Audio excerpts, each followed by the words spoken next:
Standing up in McKinney. This is According to Kalos. It is December the 2nd, a Friday. That's right, it is a 5 for Friday, episode 315. Before we get started, let me remind you, if you want to help me make a difference in Collin County, Texas, you can subscribe to the show. You can share the show. You can like the show. You can comment on the show. You can put it on your social media. Every little bit helps. We've got to get the word out. We've got to make a difference. And here we go. On with the show. Number 1. MISD. 1 down. 6 to go. Yes, it seems that Dr. Rick McDaniels has tendered his resignation. Now, mind you, he tried to resign roughly a year ago, or at least signaled his intent to do so, and they gave him a healthy sum of money to stick around for another year because they were wholly unprepared for this eventuality. In fact, they didn't have any due diligence or succession plan in place, so they had to bribe the guy to stick around for an extra year. Now, if you've been following along in McKinney ISD, you know that has not been an enjoyable experience for 6 members of the school board, actually all 7, but for different reasons, and the superintendent. And as far as I know, there is an heir apparent in waiting whom, at least by my understanding, is wholly unqualified for that position, having not yet been a superintendent anywhere else. It would seem to me, before you're given the reins of a school district the size of McKinney, you might ought to have started somewhere else, or worked your way up to a district of this size, or perhaps had your doctorate for more than 5 minutes in administration, or whatever that doctorate might be in, or perhaps, I don't know, you earned it by actually knowing the material and knowing how to do the job as opposed to who you know. But as you may be well aware, those of you who follow politics, often it does very little to know. It's who you know, not what you know. Sadly, that holds true even in school districts. You know, I would love nothing more to take the politics out of, quite frankly, everything. And we're going to polish off an old yarn that I've said. You may not care about politics, but politics cares about you. That's right. Those of you who want to believe that at the municipal level, that would be the school district and the city council, that they're truly not partisan and they're all there for what's best for the city and the district and for the children. No, that's not. Everybody has an agenda. Whether it's partisan or not, that agenda affects everything that goes on. And quite frankly, the lowest common denominator usually comes down to a partisan agenda. Oh, they may color it one way or another. They may claim it's one thing or another, but it always is the agenda, and almost always tied to it is a right or left agenda along with it. It is not for any other reason that I say this. You always have to pay attention, and you always have to know the politics of what's going on.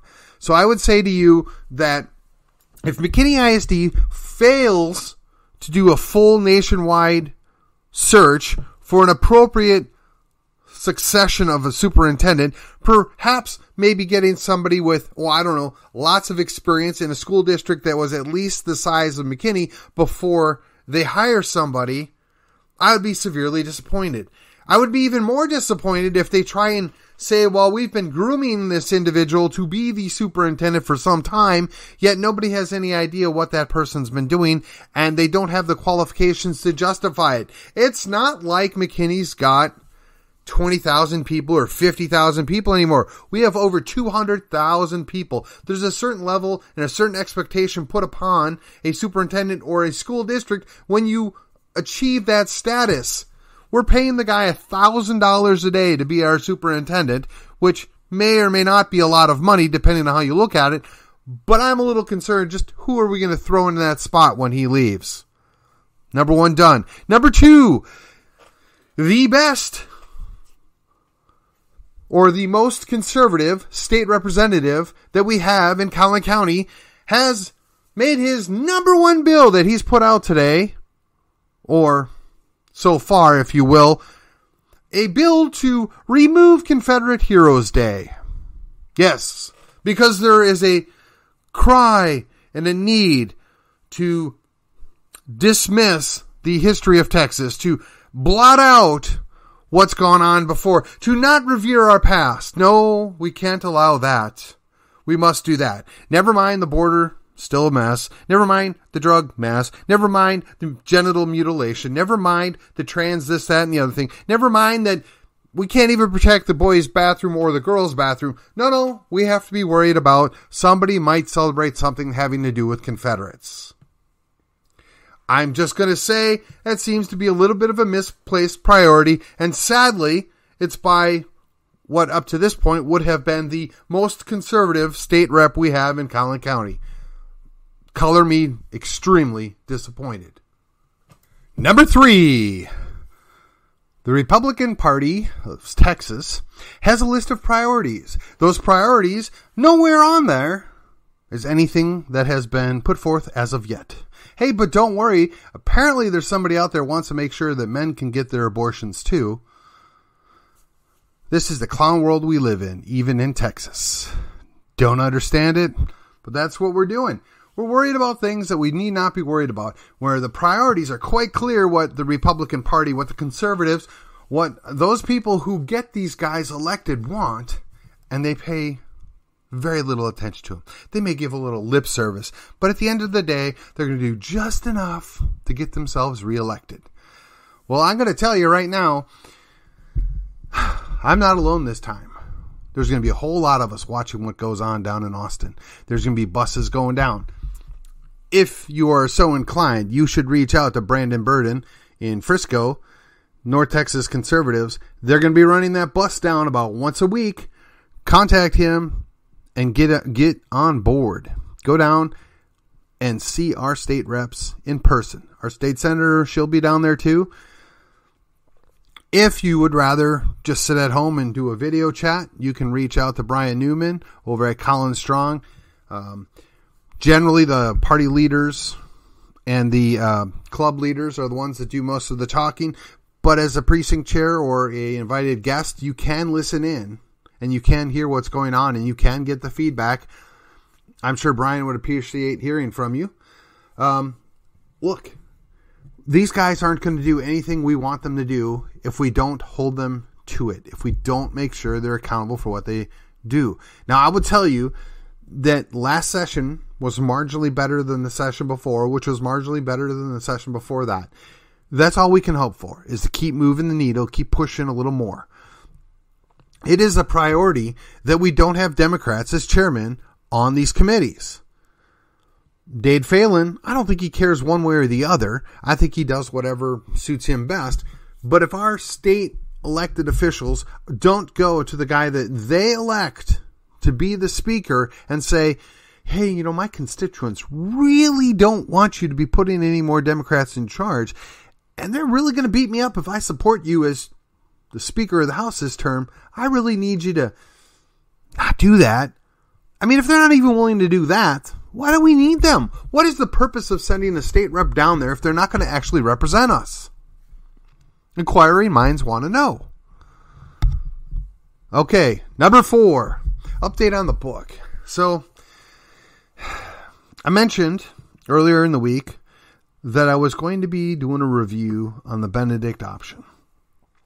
I got about 3/4 of the way through it, and I thought, well, there's a couple of really interesting key points here that it's worthy of my time to do a review.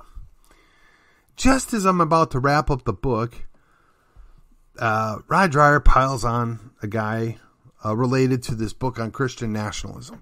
Now, whether you support the idea or don't, or whether you have any idea what that means or don't, to pile on something for dubious reasons is just kind of beyond the pale. It's something the left would do. And it's very disappointing when we have people that are on the right that see themselves as thought leaders, that see themselves as, you know, intellectuals.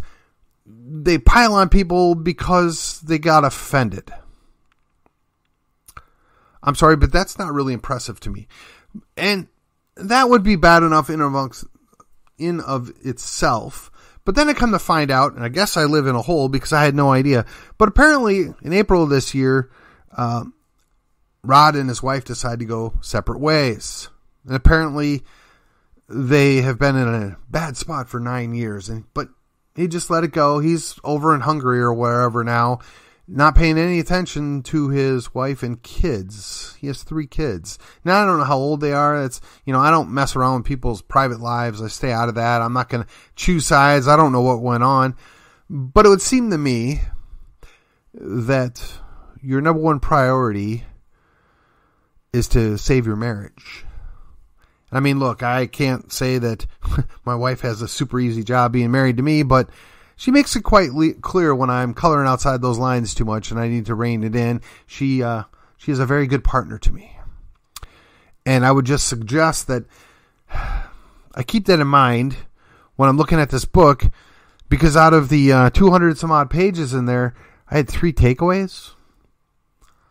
And it seemed, well, I'll save the review. I'm still going to do a review. I think I'm going to do it in one episode now.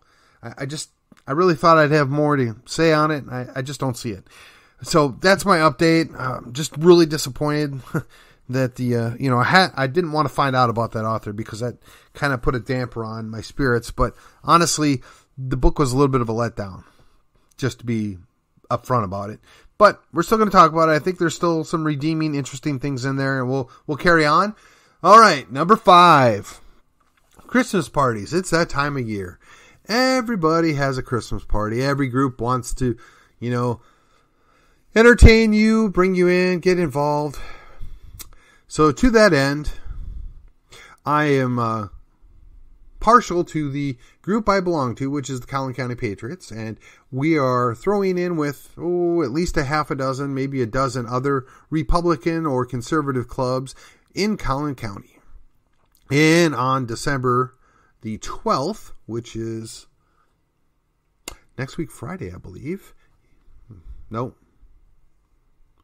It'd be the following Tuesday. Oh, man. Let me just look. Yes, it is actually not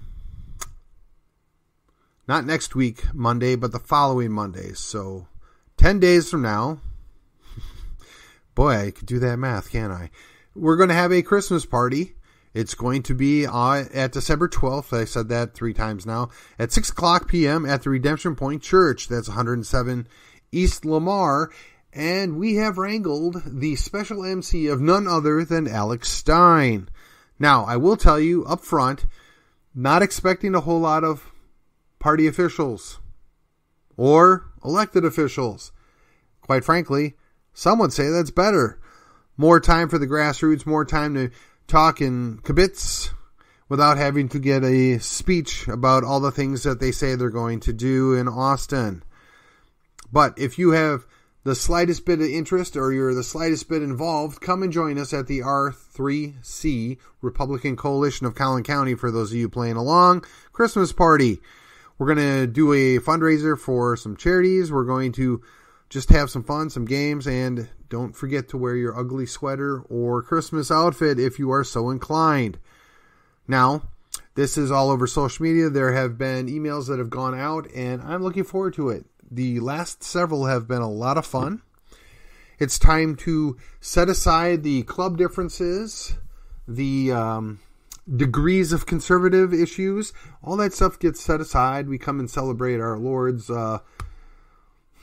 delivery onto earth for his earthbound ministry. And we're going to spend some time in fellowship and have a good time.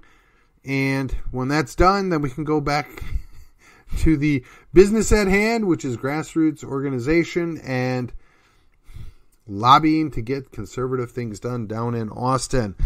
Make the most of this time, folks. Enjoy the well-deserved downtime, a little time with the family, the little time with the friends, and,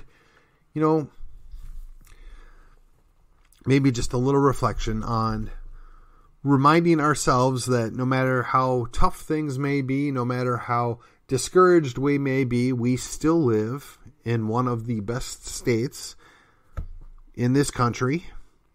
And at least at this time, we can still say our country is one of the best countries in the world. And I refuse to write it off. I refuse to say there is no future. I think there are several ways forward. I think there are several things that we can do to redeem the state, redeem the country.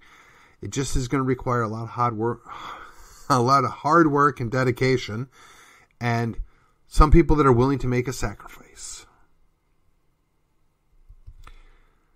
And with that, I will say, welcome to Friday. Enjoy the weekend. Spend that time with your family and friends, and we'll look forward to catching up with you in 10 days at that Christmas party. As always, I will see you on the other side.